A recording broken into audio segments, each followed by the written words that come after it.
4 weeks ago I dug up some potatoes because I just couldn't wait to see how they were doing in the garden here. Now it's September 22nd and I'm ready to dig up some more potatoes. I'm not going to dig them all up because actually the vines are still growing vigorously and you can leave them in the ground up until the first frost, and we're a long way off from the first frost. But I'm going to dig up at least one more hill here just to get some more potatoes to start curing and storing.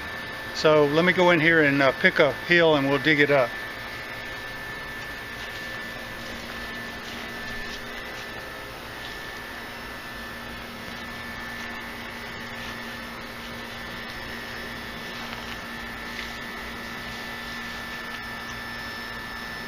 Here's the one I'm going to choose right here. Okay, and I'm going to clip the vines here that are going into this hill.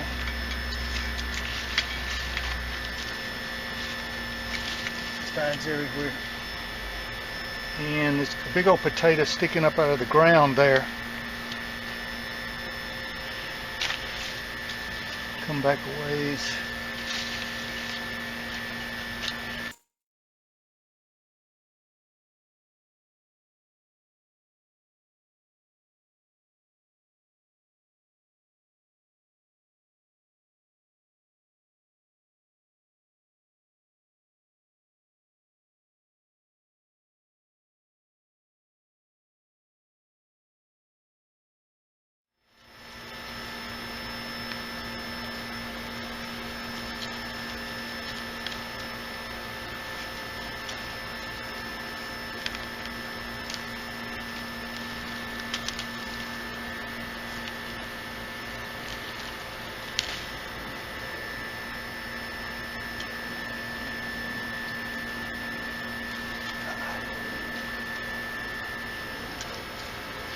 There's one big potato. Unfortunately, something's eaten off part of it on the back there. But some other edible potatoes there. Some smaller ones. See if there's anything else in the hole here. There's another one.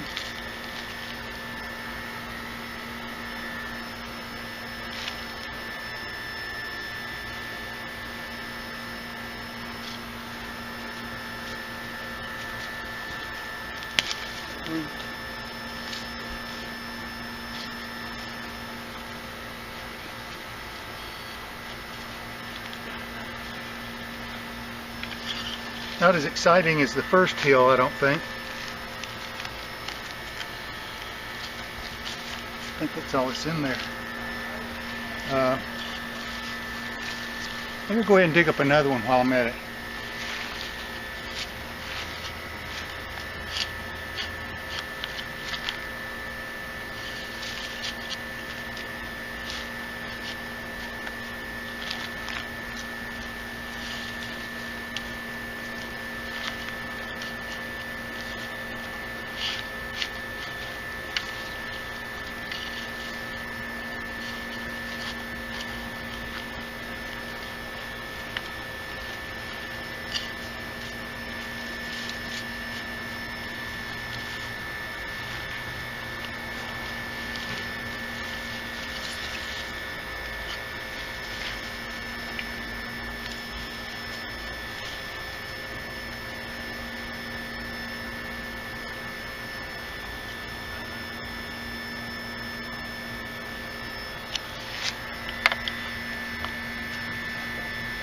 Ooh, that's a nice potato there.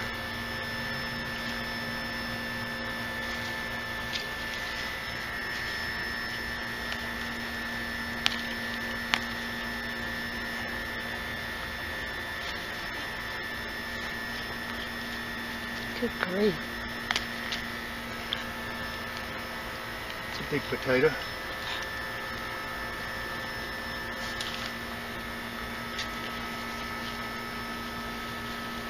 Interesting how all the energy went into those two big ones on that one.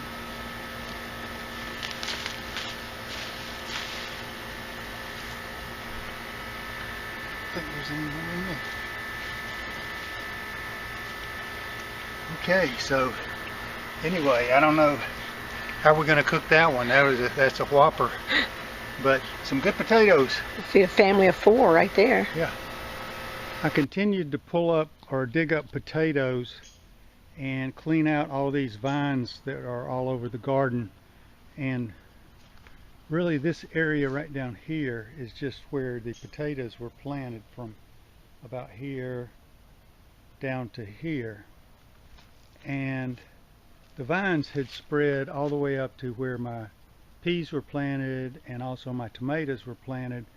And so I've learned some things from this experiment I've done in sweet potato farming, and one of them is that you can, no matter how hard you try not to, you can damage the potatoes with the garden fork by thinking you're far enough away from the hill, but actually not being as, there's actually some potatoes under the ground where you're digging. So I've ruined a couple of those.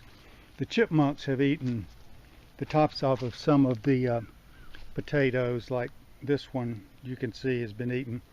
But even with that, there was plenty for me and the chipmunks, because there are potatoes everywhere. And what I found also is that the vines have spread out. They put down roots, and there are other potatoes at various points. I just dug up a big bag out of this area here, and if you can see here, there are some more right in there.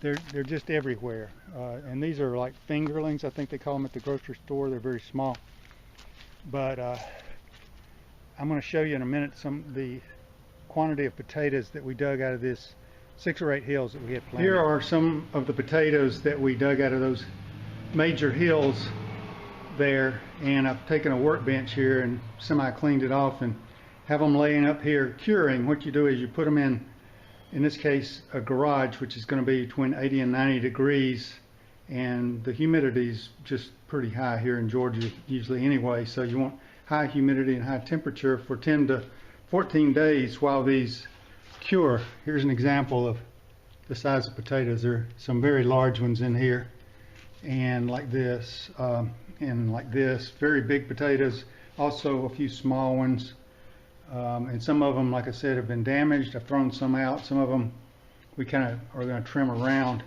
but they'll be here for curing for 10 or 14 days, and then we'll move them into the basement.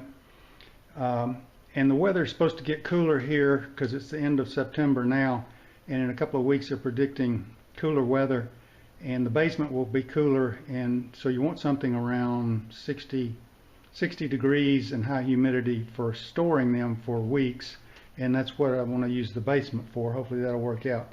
Now, as far as the fingerlings I was telling you about a few minutes ago, I dug till I got tired of what I call fingerlings, and in this bag right here are probably 5 pounds or so of those, and there's lots more of those out there too. I just got tired of digging them. So we're going to have a lot of potatoes to eat this winter, hopefully. And we had some last night. We actually took some that we had just harvested yesterday, and we cut them up into fries, French fry sizes, and put some oil on them, and my wife either baked them or broiled them, I'm not sure which, but then we just put a little cinnamon on them and ate them like French fries with a hamburger, and they were delicious. Supposedly when they cure and are stored for several weeks, the starches turn to, some of the starches turn to sugar, and they're sweeter and better tasting, but those we had last night were very good. So that's the story on the sweet potato harvest, part 2. There is a part 1 of this video that you could also check out if you want to.